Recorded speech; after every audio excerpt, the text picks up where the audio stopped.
Welcome to the first episode of Two Balls, One Court, the only ball-themed Supreme Court analysis podcast. Our first case is U.S. v. Zubaydah. We wanted to start off with this one because it's really got everything you need for an entertaining start to a Supreme Court podcast. This case at times is intense. If the court would like a direct answer to that question, of course. I personally would appreciate a direct answer to that question. And some parts, they're mostly talking movie references. Imagine there's a murder on the Orient Express, all right? And without further ado, I'm John Ball. And I'm David Ball. Let's get into it.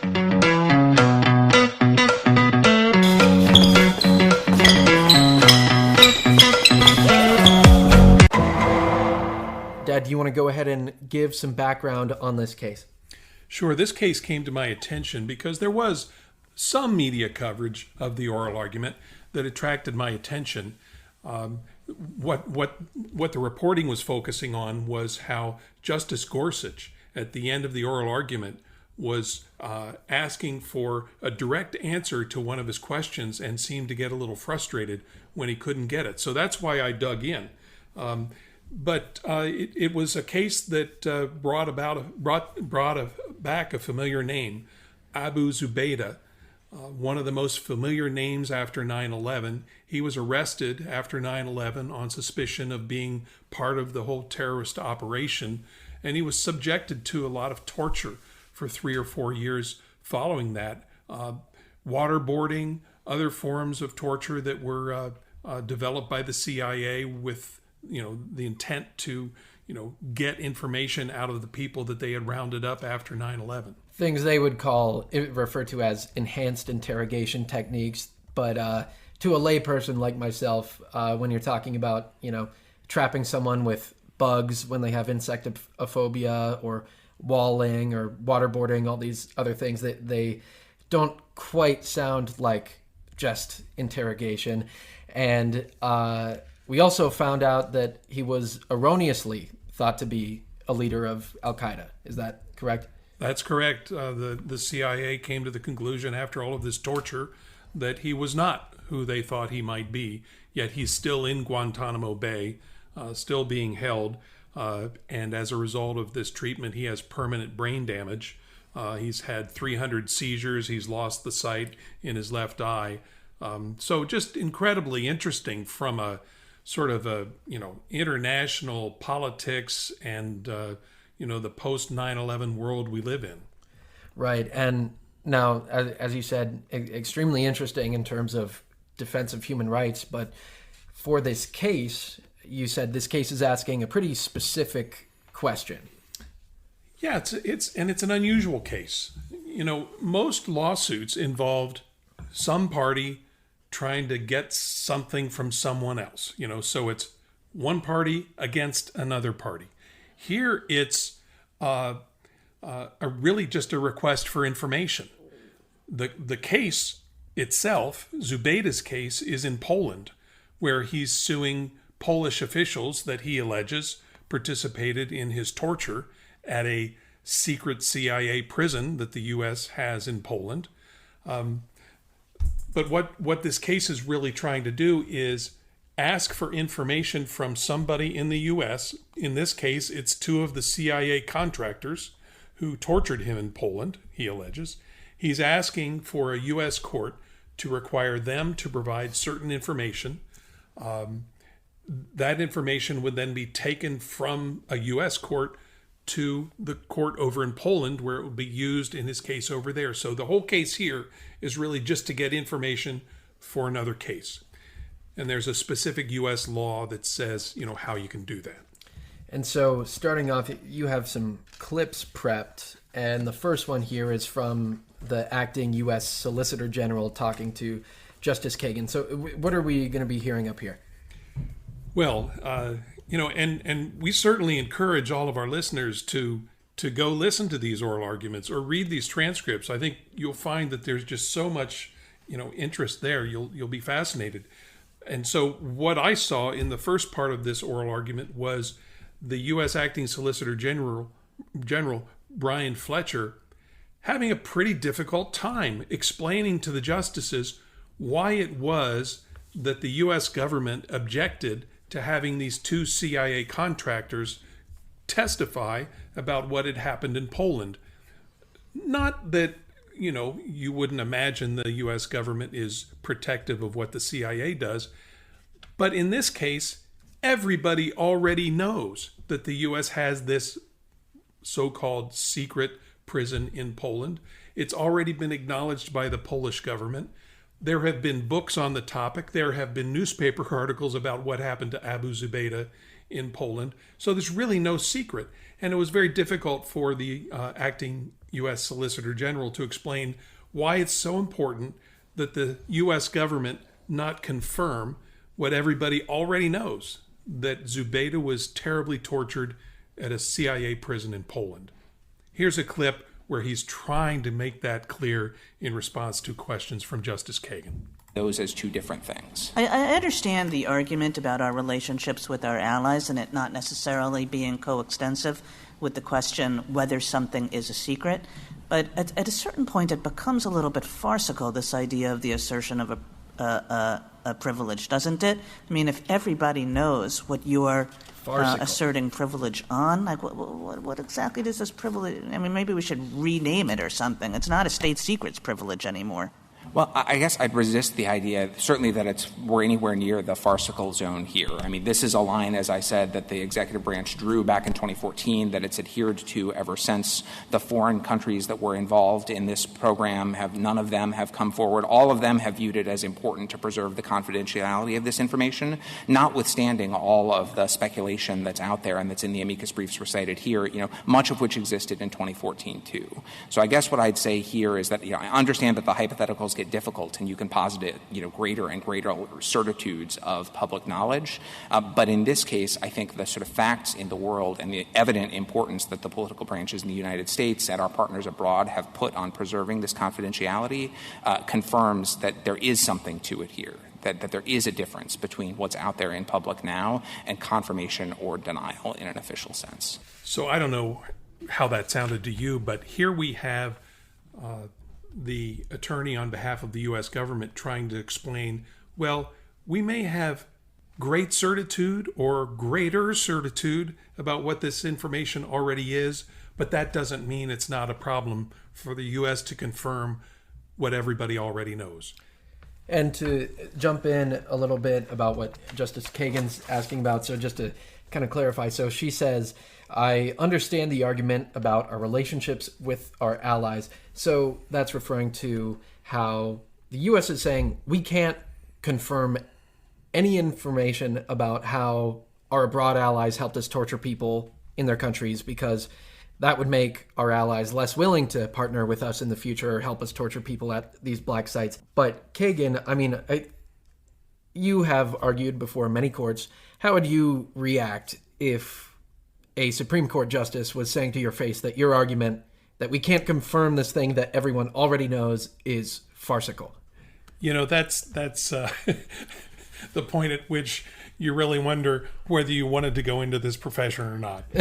Right. You're standing there trying to make a point, trying to make an argument, and a justice is saying basically, this is cuckoo what you're saying. That's tough to come back from. Yeah, I'm sure. And then this second clip that we have here, why don't you talk about what we have coming up next? Sure. So one of the things that is really, really interesting about this oral argument is the symmetry of it. We just talked about how the attorney for the U.S. had a very difficult time explaining why the U.S. even cares, that it might have two of its CIA contractors confirm certain information that everybody already knows. Why does the U.S. even care? He had a very tough time answering that question. Guess what happens when the other side gets up? The attorney for Abu Zubaydah. That attorney, David Klein, has an equally difficult time trying to explain to the justices why he needs this information that the other side has already acknowledged. Everybody already knows. The U.S. government just doesn't want to confirm it. Well, if everybody already knows it, why does he even need it to be confirmed? What is it that he really needs? And so his response during his section of the oral argument is, several minutes, page after page of Justice saying, well, is this why you need it? Well, no, not really. Well, is that why you need it? Well, no, not really. And so I don't know if he ever gives an answer to why he needs this information. We've pulled up one of those exchanges, which is with Justice Alito, where with beautiful classic understatement, like the Supreme Court does so often, he says, I just don't really get the subtlety here. In other words, I don't think you're making any sense, counsel. All right. You have everything, and yet you have a need for this additional information. It does seem to me all you want is a more official link from these government contractors that what you say happened occurred in Poland and not in some other location. Otherwise, I don't see what needs you have for any of what you're asking for. Well, with your indulgence, let me offer a hypothetical, because maybe that would help focus this a little bit. Imagine there's a murder on the Orient Express, all right? Hold on. Stop everything. We have an attorney arguing before the U.S. Supreme Court. Let me offer you a hypothetical. Did you see the movie or did you read the book? Murder on the Orient Express. I really like that intro for what's going on here. And this is how many pages into the oral argument? It's pretty far in. We're dozens in. And it's like, okay, let's start thinking of some big pictures that we can use to have the justices, who probably have tons of time to watch these movies, these new big budget films, can check out. So, huge fan of the approach overall. Train passes through many countries on the way to its ultimate destination. The prosecutor in Budapest has determined already that the murder happened on the train in Hungary. Yeah, so the judges, we don't have their facial reactions right now, but I am pretty curious whether this is landing with the justices, or whether they're not as big fans of this movie. Any thoughts? I'm guessing several of them threw their pencils up in the air and rolled their eyes. Okay, well, let's see. Maybe he'll win them over in a second. Maybe the passenger got on the plane in Hungary, on the train in Hungary in the first place, and he was dead before it reached the border. So he's established that. There's an American on the train who is an eyewitness. Okay? The prosecutor just needs to ask him, what did you see? And that's clearly relevant. It's clearly useful, and it. All right, justices. If you've ever seen Star Wars, the Death Star is in space, and it moves between legal jurisdictions and planets. So we're still trying to figure out where in the galaxy this case is even occurring. He doesn't even need to answer. Where were you? The American doesn't even have to know that he was in Hungary at the time it happened. Well, I'm not sure how that helps you. So what did he see? Okay, maybe he should have tried a different movie. Lord of the Rings. What do you think the justice is like here, See, like, who did he see stab this person or shoot this person? That's what you want? You want to know who in Poland did the things that you claim happened? Sorry to keep interrupting, but if I was the U.S. Solicitor General at this point, oh my gosh, I need a change of pants. You know what I mean? It's pretty. Well, this is the other side. This is not the U.S. Solicitor General. Right, exactly. This is the attorney for Abu Zubaydah. So you're talking about the U.S. Solicitor General, though? Well, I'm just saying, you've been, in court more than I have. Is there any way that you can describe the amount of pleasure you feel? The pleasure. of seeing the other side get destroyed, not by you, but by the judge. No, that's beyond words. Okay. That kind of a feeling. And You've described it as accurately as I could. Okay, I'll let Mr. Klein here finish his comments. No, we've been prohibited by the Ninth Circuit from asking that question. The prosecutor has what he has. We're simply trying to supplement information he already has with information that is acknowledged to be not privileged. All right, so they've had this exchange for a while, and it seems like both attorneys are having a tougher time arguing for the importance of confirming this information that everyone already knows, whether, okay, what's the harm in confirming it, and then, okay, why do you need to confirm it? So what do you think in the rest of the arguments? What's at stake here? Why does it matter so much to get this information confirmed? Well, as an attorney who's done some trial work, one of the most stressful things you worry about as a trial attorney is, how am I going to get every bit of information I need into evidence? And so what I think is the genuine thing driving this, and I don't know whether Mr. Klein could have emphasized it more, is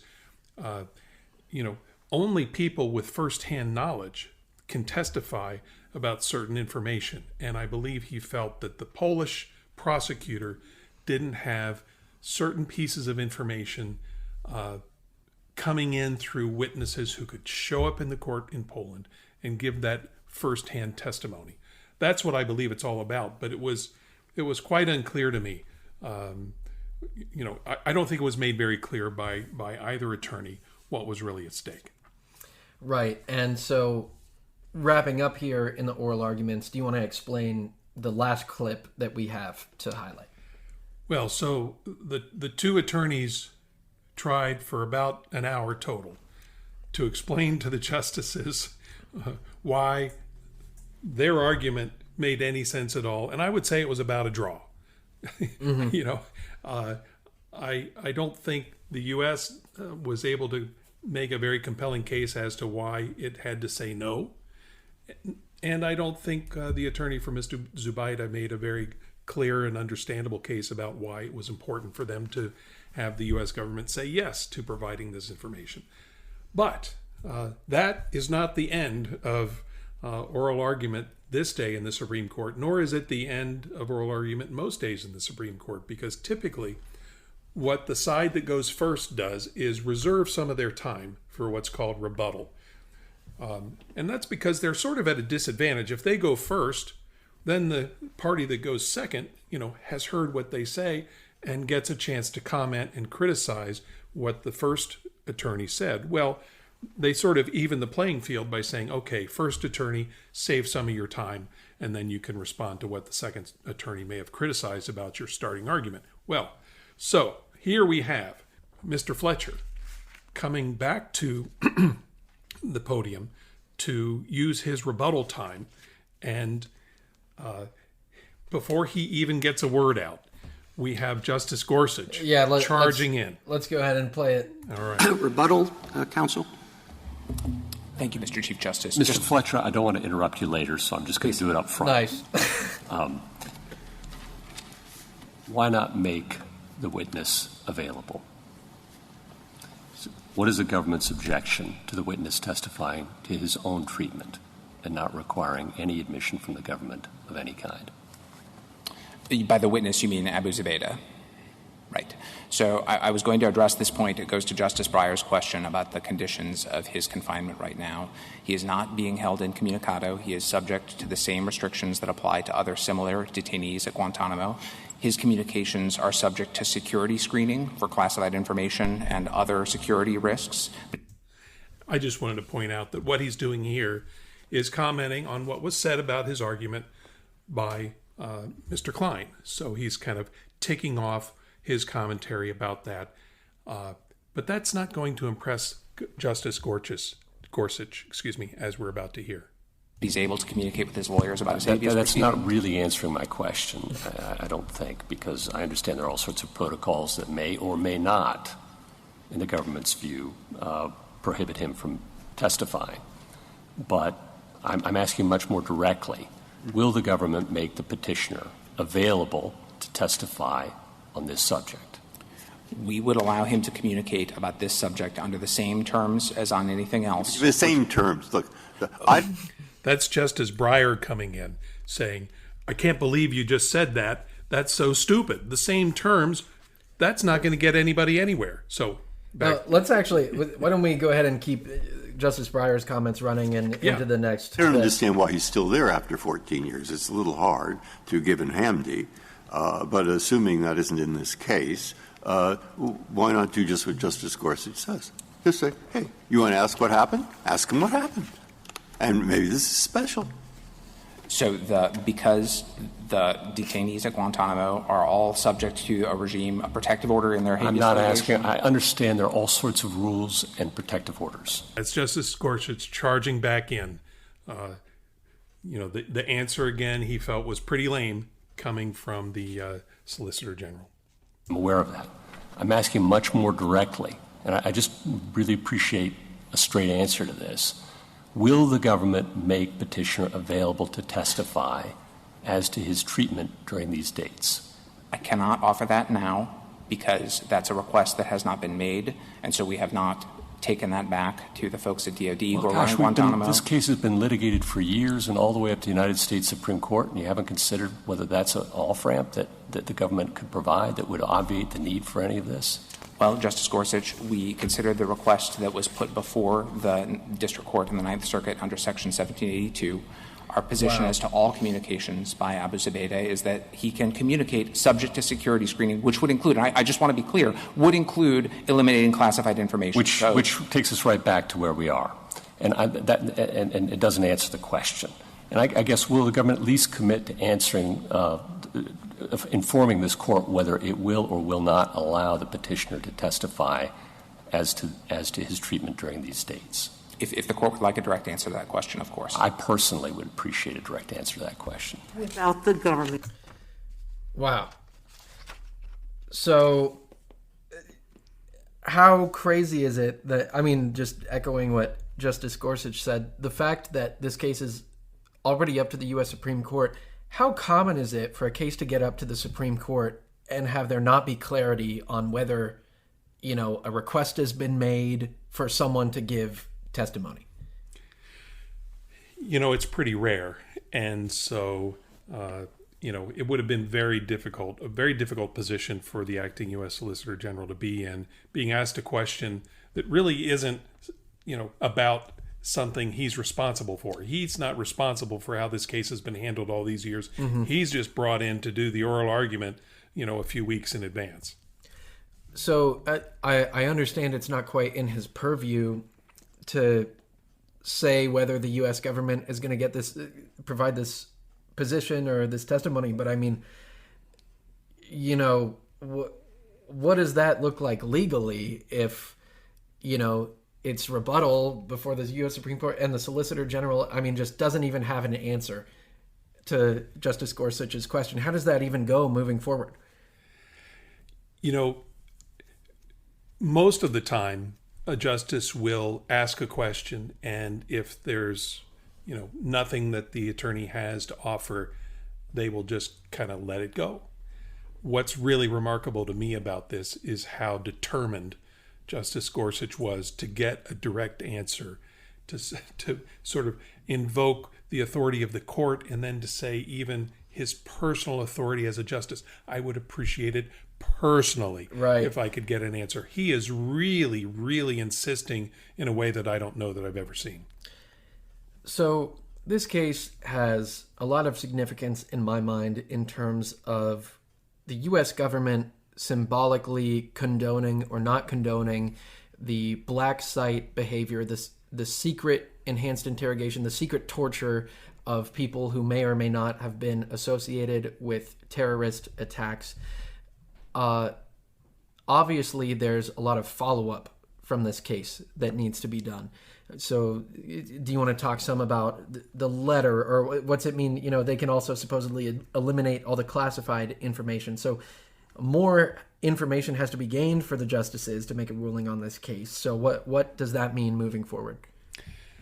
So what happened was the Solicitor General, Mr. Fletcher, said, well, let me see what I can do. He couldn't promise anything because this really wasn't something, as prepared as everyone tries to be. This is not something that they had thought through in advance on the side of the Department of Defense. So he says, let me go back to DOD, which is Department of Defense, and he does. And I think it was roughly 10 days to 2 weeks later, he submits a letter to the U.S. Supreme Court saying, we had this discussion. Hey, justices, just in case you forgot, you might remember me. Yeah, exactly. I, was doing great. And here's some more info. And Justice Gorsuch sort of had this interesting question that he wanted to know the answer to. So here it is. And his answer was basically, yes, we will do what Justice Gorsuch wanted, which was make the witness available to testify. He can submit a written declaration, subject to. And so this is where Justice Gorsuch said, well, this gets us right back to where we started, subject to the government editing out everything it doesn't want to be in that declaration. So the letter essentially said, we haven't changed our position. Anything we don't want these CIA contractors to be able to testify to, or Abu Zubaydah himself, we're not going to let it happen. So we've talked about the letters coming in, and then we also need to talk about, okay, so we're watching for a decision from the U.S. Supreme Court on this case. Is there anything from the oral arguments that can kind of indicate to us what you think some of the justices were thinking? I mean, obviously, the Justice Gorsuch's line of questioning might indicate him being incredibly fed up with the Solicitor General's stance. Justice Alito's questioning about, okay, why do you even need this testimony, might indicate something as well, being afraid of, encroaching on the state secret doctrine. So is there anything from this oral argument that can kind of indicate to us what the justices are thinking for this decision coming up? I think the strongest indicator of where this might go is the fact that we're talking about making the U.S. government give information relating to secret intelligence operations. Mm-hmm.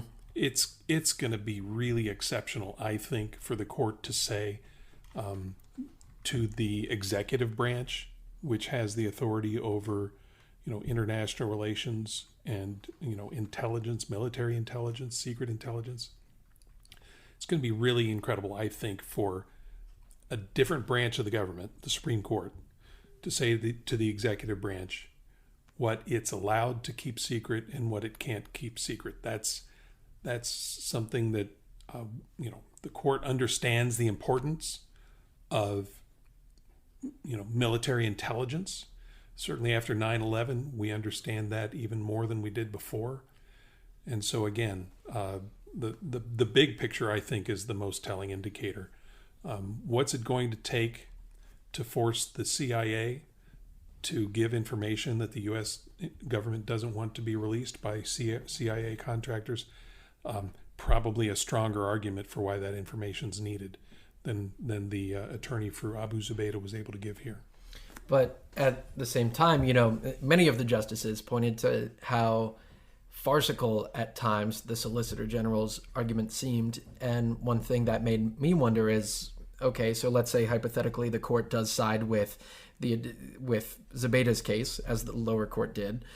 The line in the sand that the government drew for protecting the CIA's any information related to torture or state secret intelligence is,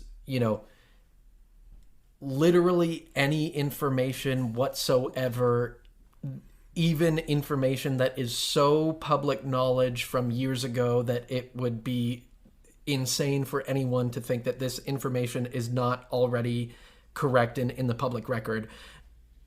Do you think that, okay, so let's say, the court decides, yes, the U.S. government has to confirm this information.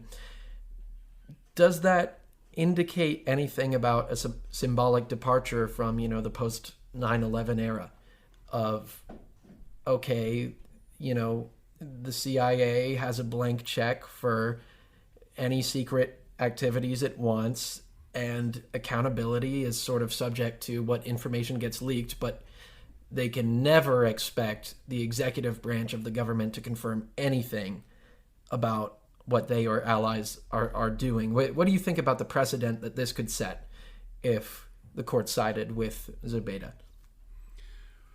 Well, it's, I think, the best case I can imagine for any intrusion on that blank check, that post 9/11 blank check that we as a society and as a government have given to the CIA and other branches of the federal government, because it's a guy that was arrested and is still being held, even though it was erroneous that we picked him up.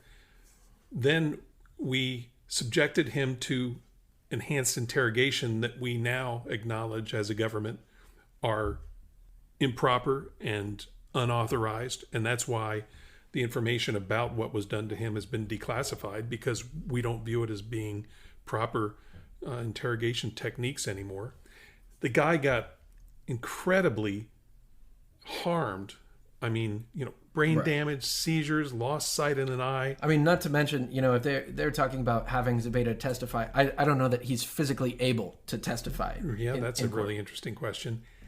And it's for a case where everybody already knows exactly what happened. There have been other eyewitnesses to all of this. So if there's ever going to be a time when the courts say, to the CIA director or the Secretary of State, with all due respect for your role in a different branch of government, we think that what's happened here needs to be handled by an appropriate court, and in this case, a court in Poland.